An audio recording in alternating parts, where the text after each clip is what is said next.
बहुत बहुत आभार आप सबों का आने का के लिए।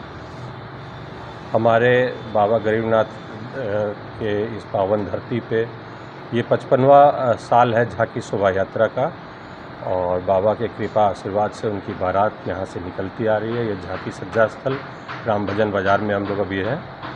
यही वो जगह है जहाँ से सभी तैयारियाँ होती हैं और बाबा की बारात यहाँ से निकलती है। हमारे संयोजक महोदय पूर्व विधायक श्री केदारनाथ प्रसाद जी, हमारे सह संयोजक महोदय उमा बाबू एवं तमाम हमारे सभी कलाकार बंधुओं के हमारे अध्यक्ष जी वहाँ पे साथ में बैठे हुए हैं। और मैं गोपी किशन, मैं निर्देशक के रूप में इस संस्था में हूँ।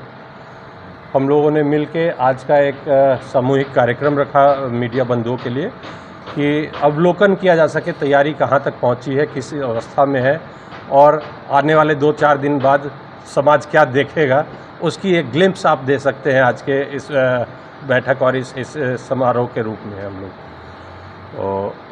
तो इस बार का थीम क्योंकि ये 55वां साल है, तो इस बार का थीम 5 और 5 का है, अर्थात बराबर हिस्सेदारी स्त्री और पुरुष की, महिला मातृशक्ति और देव शक्ति का आधा आधा समागम। ये इस बार का मेन थीम है। हमारे डायरेक्टर महोदय इस पे आपको विशेष आगे जानकारी देंगे, जो भावनात्मक भी है और आध्यात्मिक भी जुड़ाव है। हमारे डायरेक्टर महोदय इस पे आपको विशेष जानकारी देंगे। बाबा गरीबनाथ की असीम कृपा से हम 55वें वर्ष में महाशिवरात्रि महोत्सव 26 तारीख को मनाने जा रहे हैं। 26/2/2025 दिन बुधवार, पूर्व के नियोजित रास्ते से दिन में 1 बजे यहाँ से निकलेगी। सबसे आनंद की बात है कि फिर 55 साल नहीं आएगा। ये 55 साल का विशेष महत्व ये है, 5 और 5, महादेवी और महादेव।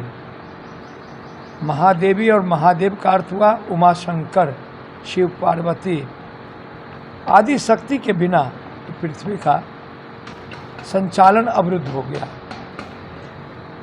सभी लोगों ने, देवी देवताओं ने भगवान शिव से प्रार्थना की गृहस्थ जीवन को कबूल करने के लिए। तो माता जी के संग शादी का, विवाह का वर्णन महाशिवरात्रि वर्णन है। और महाशिवरात्रि वर्णन से बाबा शिव बड़े प्रसन्न होते हैं, और प्रसन्न होने के बाद अपने शिव भक्तों को मनमाना उनकी मनोकांक्षा की पूर्ति कर देते हैं। तो महत्वशाली पर्व है। तो इस साल 55 साल बड़ा सौभाग्य से मिला है। 5 कर्मेंद्रिय, 5 ज्ञानेंद्रिय और 5 तत्व से यह निर्मित प्रकृति, भूमंडल, प्राणी, उद्भिज, चर अचर, पहाड़, सब जंगल सब। तो क्या है 5 कर्मेंद्रिय, 5 ज्ञानेंद्रिय? तो भगवान भोले शंकर ज्ञानेंद्रिय हैं, माँ पार्वती कर्मेंद्रिय हैं, और ये पांचों का समावेश इस साल अर्धनारीश्वर के रूप में आपके घर में अर्धांगिनी कहा जाता है। तो नर नारी का सामंजस्य प्रकृति का बहुत बड़ी उपलब्धि है। तो इस साल ये प्रकृति का उपलब्धि है 55वां वर्ष कि शिव पार्वती स्वयं साक्षात इस विवाह मंडप पर विराजमान रहेंगे। इस बार कौन सी झांकी देखने को मिलेगी? तो अब तो वही तो कह रहे हैं कि साक्षात शिव पार्वती विराजमान रहेंगे और उनकी शादी होगी विधिवत, जो शास्त्रोक्त है, शिव पुराण में है। इसका वर्णन झांकी का आप लोग कर सकेंगे तो करिए, और यही विस्तार से लोग देखेंगे। तो क्या होगा कि हर घर में यत्र नारी पूज्यंती, जहाँ स्त्री की सम्मान होगी वहाँ स्वर्ग का सुख का आनंद मिलेगा। तो शिव भक्तों से मेरा निवेदन है कि बाबा को तो जल चढ़ाते हो, घर में भी उसी तरह से शांति बनाए रखो, आनंद से रहो। यही सबसे बड़ी सेवा पूजा होगी। शिव महात्मा का यही वर्णन है, शिवरात्रि में यही उपलब्धि है। और आप लोग को विशेष जानकारी लेना हो तो फिर आगे फिर बात करेंगे। अभी महाशिवरात्रि महोत्सव 55वें साल में नर नारी के सामंजस्य का, प्रकृति और पुरुष का, देवी और देव का पूजन है, जिसका महत्व दर्शाया जाएगा।